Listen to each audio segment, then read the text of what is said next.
मुस्तफ़ा अव्वल अक्टूबर 24 से 20 जनवरी 1639 सल्तनत उस्मानिया के 15वें सुल्तान थे, जिन्होंने 2 बार तख्त नशीनी की, पहली बार 1617 से 1618 तक और दूसरी बार 1622 से 1623 तक।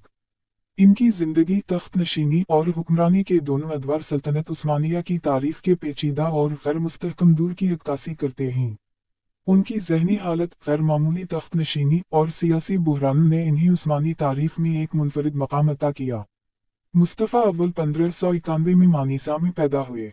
वो सुल्तान मोहम्मद सोम के बेटे और सुल्तान अहमद अव्वल के छोटे भाई थे। उनकी वालिदा माँ पहकर सुल्तान थीं, जो सल्तनत उस्मानिया के शाही दरबार में एक बासर खातून समझी जाती थीं। उस्मानी सल्तनत की रिवायत के मुताबिक तख्त के मुमकिना वारिस शहजादों को कैद, जिसे क़फ़फ़ुस कहा जाता था, में रखा जाता था ताकि इक़्तिदार के लिए खूनरेज़ी और दाखिली जंग से बचा जा सके। मुस्तफ़ी को भी अपनी जवानी उसे कैद में गुजारनी पड़ी। यह कैद मुस्तफ़ा की ज़हनी हालत पर गहरे असरात डालने का बाइस बनी।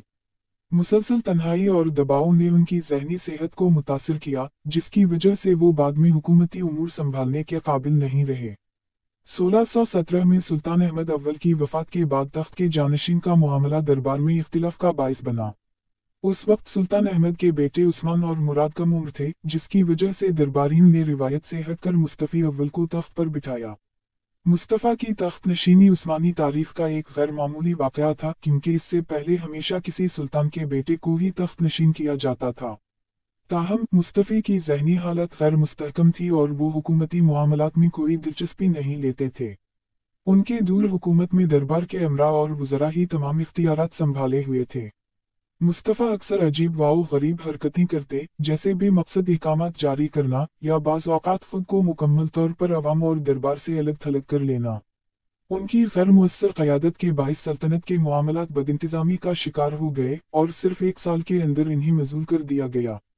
उनकी जगह सुल्तान उस्मान दोवम को तख्त पर बिठाया गया।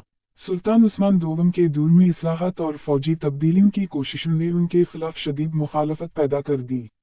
1622 में यंग उस्मान दोवम को कत्ल कर दिया गया, जो उस्मानी तारीफ में एक गैर मामूली वाक़या था। उनकी वफ़ात के बाद दरबार में एक बार फिर क़यादत का खला पैदा हुआ और मुस्तफ़ी अव्वल को दोबारा तख्त पर बिठाया गया। मुस्तफ़ा के दूसरी बार तख्त नशीन होने के बाद भी उनकी ज़हनी हालत में कोई बेहतरी नहीं आई थी। दरबार के अमरा और ख़ास तौर पर उनकी वालिदा माँ पहकर सुल्तान ने हुकूमती उमूर का कंट्रोल संभाल लिया। यह दूसरा दौर भी सियासी बुहरानों और बदइंतज़ामी का शिकार रहा। मुस्तफ़ा के अजीब वाओ गरीब रवैये बदस्तूर जारी रहे। वो कभी दरबार में गैर मंतकी अहकामात जारी करते तो कभी खौफ और बेयकीनी की हालत में रहते। उनके दूर में सल्तनत के मुख्तलिफ हिस्सों में बगावतें हुईं और उनकी कमज़ोर क़यादत के बाइस रियासती मामलात मज़ीद ख़राब हो गए।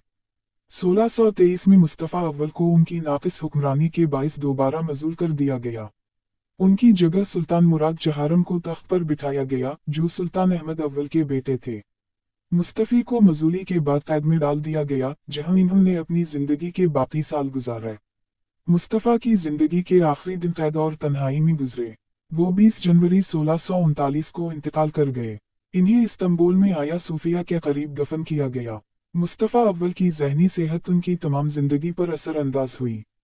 इन्हें जदीद तारीफ दान, ज़हनी तौर पर माजूर सुल्तान के तौर पर देखते हैं। उनकी ज़हनी हालत के बाइस वो कभी भी सल्तनत के अहम फैसलों में मुअस्सर किरदार अदा ना कर सके। उनकी शख्सियत को समझना उस्मानी शाही निज़ाम की खामियों को भी नुमायां करता है, जहां शहजादों को कैद में रखने की रिवायत उनकी ज़हनी और जिस्मानी सेहत को मुतासिर करती थी। मुस्तफ़ा अव्वल के दोनों अदवार में सल्तनत उस्मानिया को सियासी और इंतज़ामी बुहरानों का सामना करना पड़ा। उनकी गैर मुस्तहकम क़यादत ने न सिर्फ सल्तनत की दाखिली हालत को मुतासिर किया बल्कि रियासत की बैरूनी साख को भी नुकसान पहुंचाया। उनके दूर हुकूमत में दरबारी साजिशें और फौजी बगावतें आम हो गईं, जो उस्मानी सल्तनत के ज़वाल की इब्तिदाई अलामात में से थीं। मुस्तफ़ी अव्वल की ज़िंदगी और हुक्मरानी उस्मानी तारीफ में एक मुनफरिद और गैर मामूली बाब है।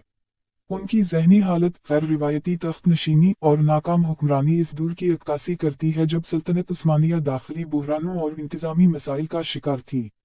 उनका नाम तारीफ में एक सबक के तौर पर दर्ज है कि किस तरह शाही निज़ाम की सख्तियों और रिवायत अफराद की ज़िंदगी और रियासती मामलात को मुतासिर कर सकती हैं।